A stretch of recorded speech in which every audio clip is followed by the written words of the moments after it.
Gardening, farming is easy. Living off the land. Survival tins by boiling the water in a tiny little Altoids type tin. Make charred material, charred cloth in order to do a flint and steel type fire. Put a tourniquet on somebody and leave that tourniquet on them.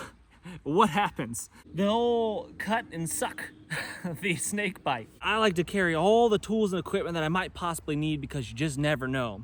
We think that we can, but in reality, we cannot. I will rise to the occasion. No, you won't. Which I think is a fan favorite, is the tying of the knife to an end of a stick to make a spear. Hey friends, welcome back. My name is Jason. I thought it'd be fun today to discuss some survival myths. So let's get started. I hope you don't mind me doing some chores while we have some chats. Figured I'd kill two birds with one stone.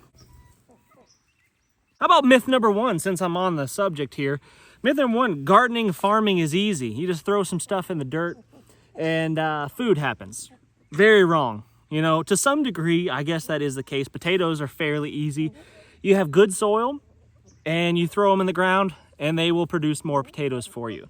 But there's also a whole lot of things that happen in the meantime. If you don't have good soil, you're gonna expose your plants, your potatoes, to pests and funguses and all sorts of things like that, and it can be pretty troublesome. So having good soil and fertilizing the soil like I've been doing, this little garden plot right here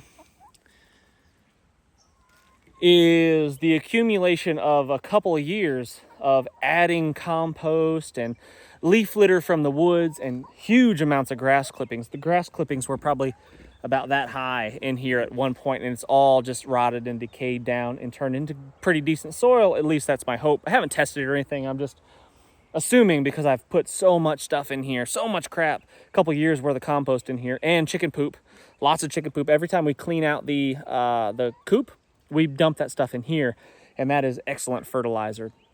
So, but anyway, back on task, back on subject. Throwing stuff into the ground and just hoping that food happens is not a guarantee at all. It's definitely not the case. So you have to learn about the skill of farming, of gardening. You've got to practice it, and you got to learn what works and what doesn't work. What worked one year may not work the next year because of different climate conditions or whatever. So all these things need to be considered. So farming, gardening, even if you have the space to do it, does not necessarily mean that you're going to get food. It is tricky. I'm just going to go through these myths as they come to me. We're going to call it number two. I'll probably lose track of what number we're on, somewhere in the middle of this thing here. But myth number two, I'm going to go out on a limb and say, living off the land is a thing, right? That when hard times come upon us, that I'm just going to head off into the wilderness with my rifle, my bow and arrow, and I'm going to make ends meet just living off the land. I'm going to forage and scavenge. And just like the wild animals do in the woods, I will be one of those wild animals. And while that sounds awesome and that sounds fantastic and romantic and like a really cool challenge, in a real life survival type scenario, if that was the case, you're probably going to end up starving. Or you're going to get hurt or whatever. It takes a tribe of people to exist, at least for the long term. Short term, yeah, we could all, well, I shouldn't say we could all. A lot of us could do okay for the short term. But for the long term, I think that is where the illusion comes in. That's where the fallacies, the myths come into play. You're not just going to be able to go off and live off the land. If the grid were to go down right now and we'd be forced to grow all of our food and produce all of our own meat and everything like that, it'd be tough times, really tough times, if it weren't for a community of people. Somebody grows the potatoes, somebody grows the tomatoes, and somebody raises the cows and that kind of stuff, and you barter and trade and go for it back and forth that way. Going out and hunting is not a thing. It'll be maybe for a short period of time, but the deer in this area will be decimated. Just look at historical events. During the Great Depression, there were no deer. They did not exist here. Okay, there were some deer, but they were very, very few and far between. And it's nothing like it is now. I mean, we have deer all over the place now because of management, right? It's because we manage the resource. Brought the little chicks out. My daughter Sage is raising some chicks. She was so excited to get an incubator, and she came out every day and tried to find warm eggs. You know, the chickens had just laid the warm eggs. She put them in the incubator, and now we have 3 chicks that we're bringing outside kind of for the first time. They've been in the house because it's been cold. It's been frosting at night, and they would have died if they were out here. So they were inside the house making a stinky mess, but it's got to stop. So we're bringing them outside. We'll probably end up having to cover them at night and stuff like that, but they're outside for now. All right, myth number 3 as it comes to me. Myth number 3 as it comes to me is going to be survival tins, small, compact survival kits. While in and of themselves, I think it's a great idea because they're easily carried.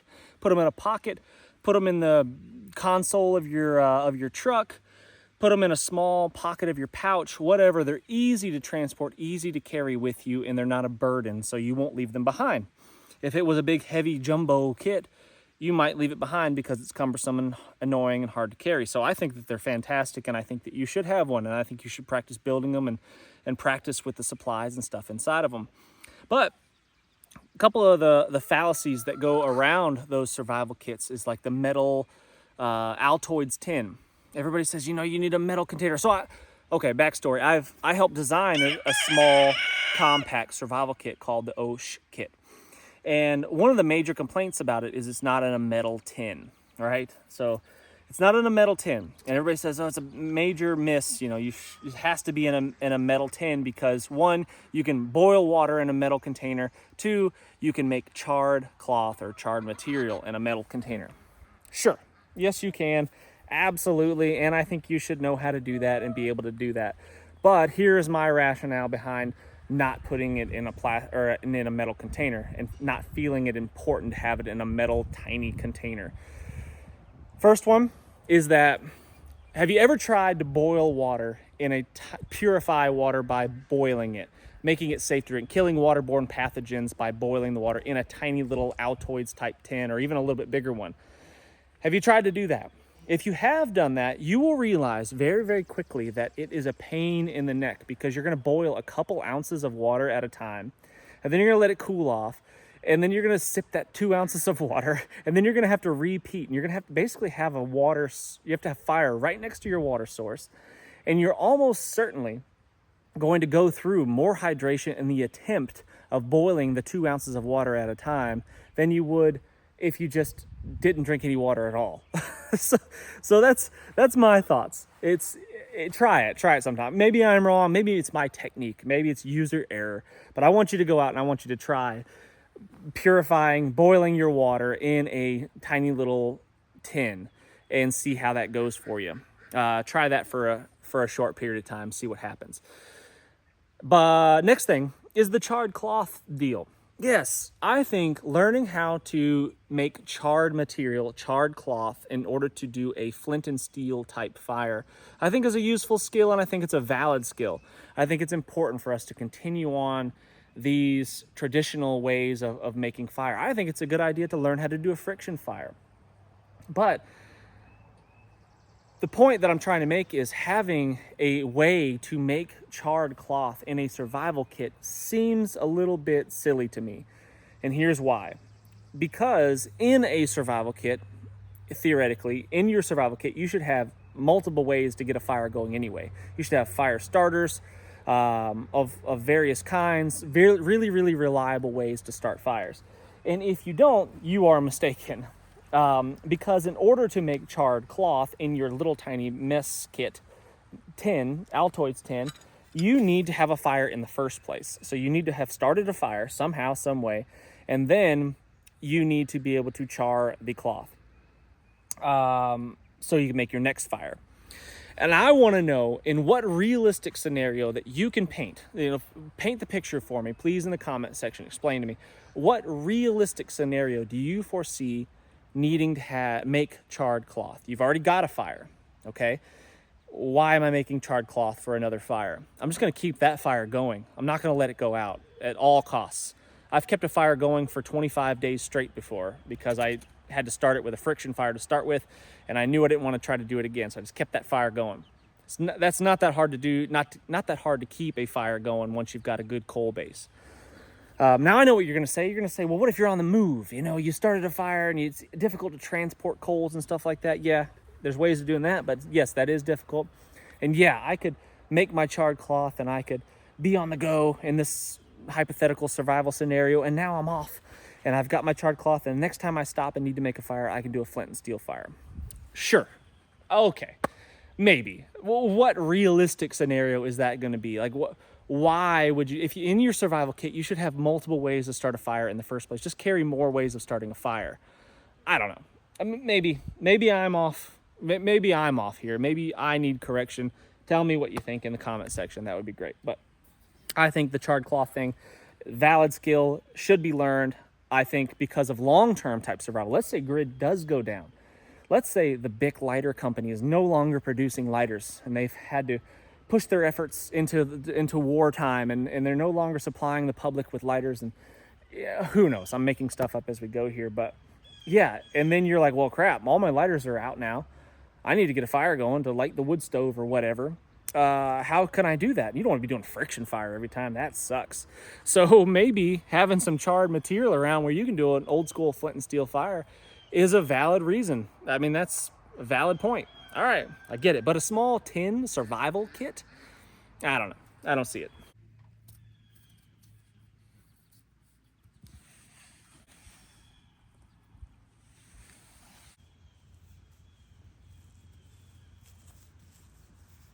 All right, let's do another one. Let's talk about medical stuff, first aid stuff. These days, you don't have your stuff together as a survivalist if you don't carry an IFAK, right? An individual first aid kit.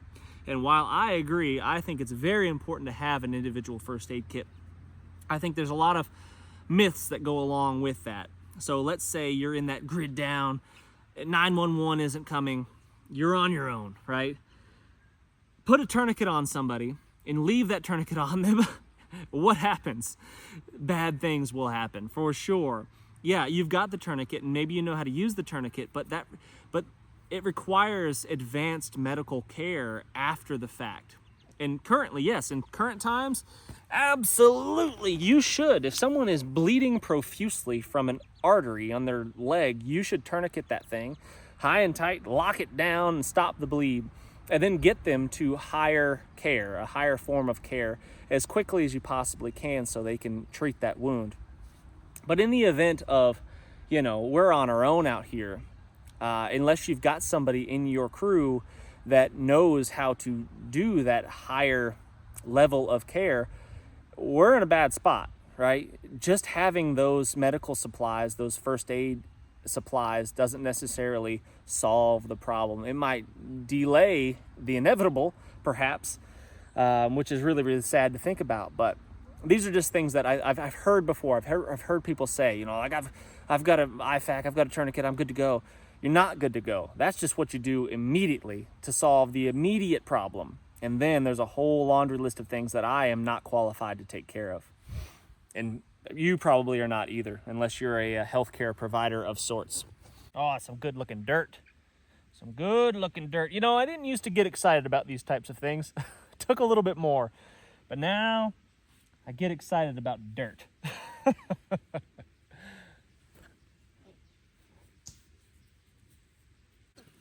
This is one of my favorites, the snake bites. It's snake season right now. The snakes are coming out. It's warming up. The nights are not getting that cold anymore, so the snakes are out. We're going to have copperheads. We're going to have rattlesnakes. We're going to have water moccasins. We're going to have the whole deal. Anyway, the whole cut and suck the snake bite. Not a good idea, right? A lot of us have seen the movies, the westerns, right? The western scenes where they get bit by the snake and they cut the bite open and they suck and spit the venom out, the poison, right? Not a good idea. What if you have a cut in your mouth, right? What if not a cut, but what if you got a bleeding gum or something like that going on in your mouth? You bit your tongue, right? You got a little bit of an open wound kind of situation going on in there. you're just going to open up another opportunity for the venom of that snake to spread. So don't do that. Don't do that. If you do get bit by a snake, seek medical attention soon, very, very soon, because even the less venomous snakes can cause a lot of complications. Heart attacks, lots of things can happen if you get bit by a poisonous snake. So seek medical attention as quickly as you possibly can. However, it's still very important to remain calm, make good choices, move slowly, try not to speed up the spread of that venom around your body. Do not try to suck the poison out. Plus, if you cut into it, you cut into that and then you suck it, you're introducing all kinds of bacteria and stuff into that open wound now. You might, if the snake didn't get you, the infection might. So don't do that. Next one is gonna be an argument for sure in the comment section, but the gear heavy guys, right? I like to carry all the tools and equipment that I might possibly need because you just never know. So I carry all this crap in my pack that weighs 100 pounds, and I'm gonna carry this thing cross country. Right, you know, yeah, it's probably an opinion thing, right? I get it. Maybe this isn't a myth or anything like that because the things that I'm saying might not be a fact. But I would argue that the more crap that you're carrying, the less capable you are of movement.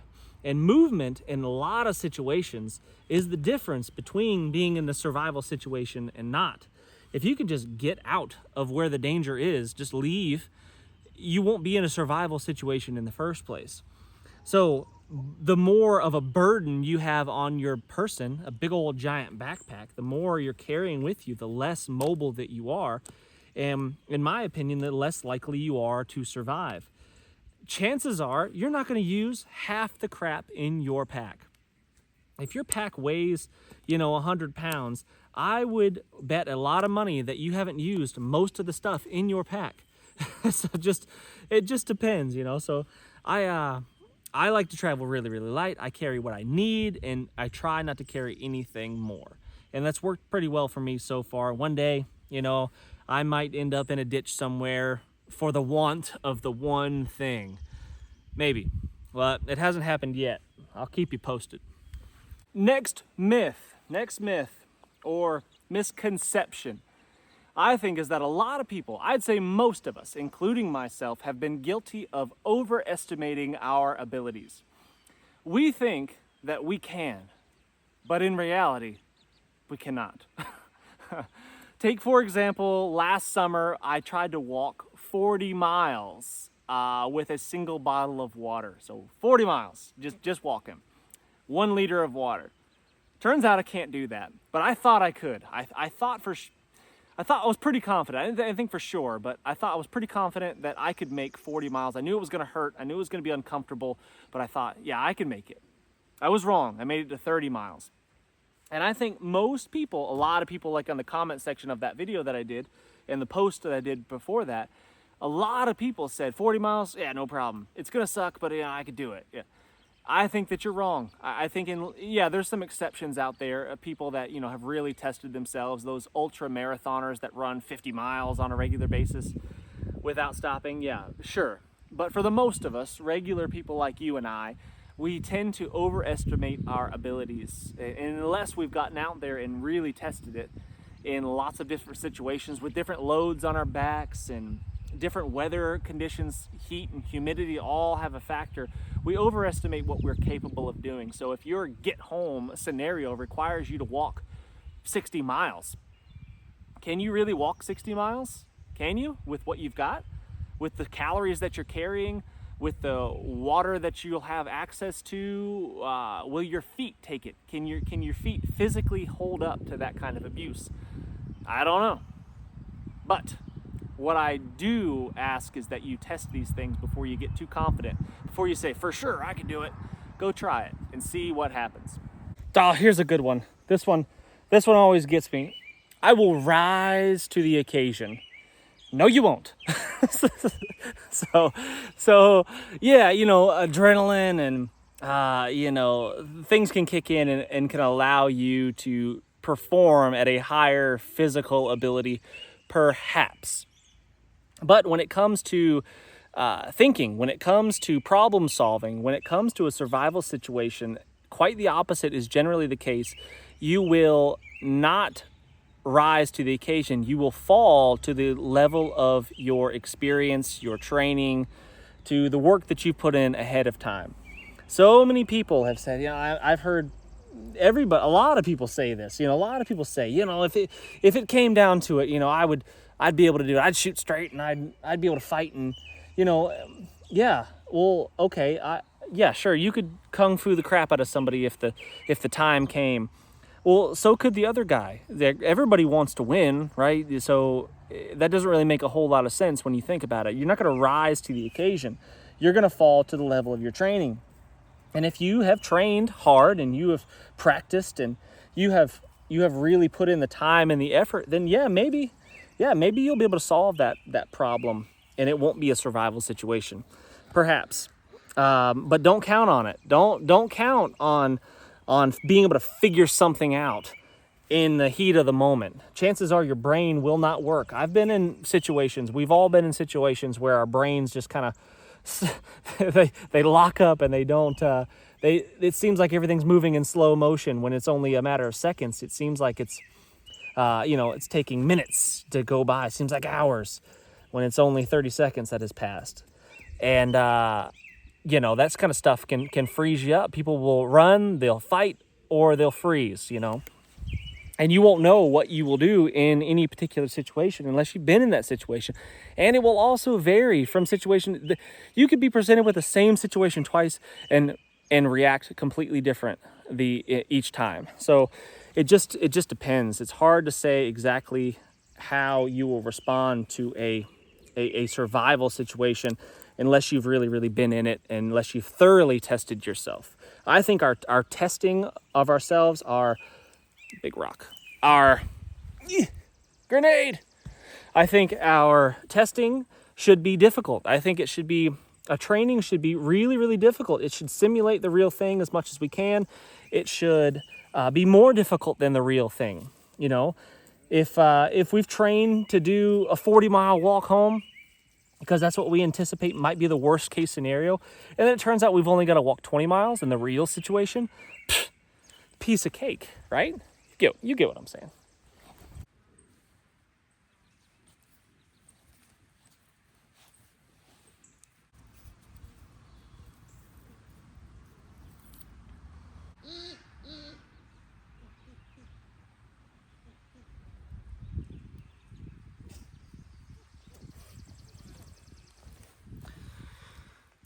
Last one I'll mention, which I think is a fan favorite, is the tying of the knife to an end of a stick to make a spear.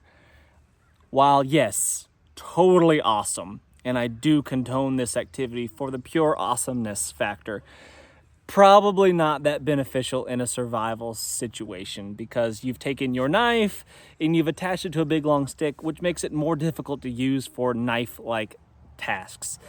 Now, I would say the one caveat, the one situation perhaps where you might benefit from doing this is like you're surrounded by a pack of wolves. Not really realistic, I guess. You're surrounded by hyenas in the Serengeti, and they are wanting to eat you. Having something you could keep them at a distance with is good, but really just a sharpened stick would probably be pretty effective too, and you'd still have your knife available. So anyway, lashing your knife to the end of a stick, probably not that good of an idea. People, you see it in the books, they're standing in the river spearing fish with their knife attached to a stick. What you're going to end up doing in that situation is you're going to, one, hit rocks with your knife and potentially significantly damage your knife.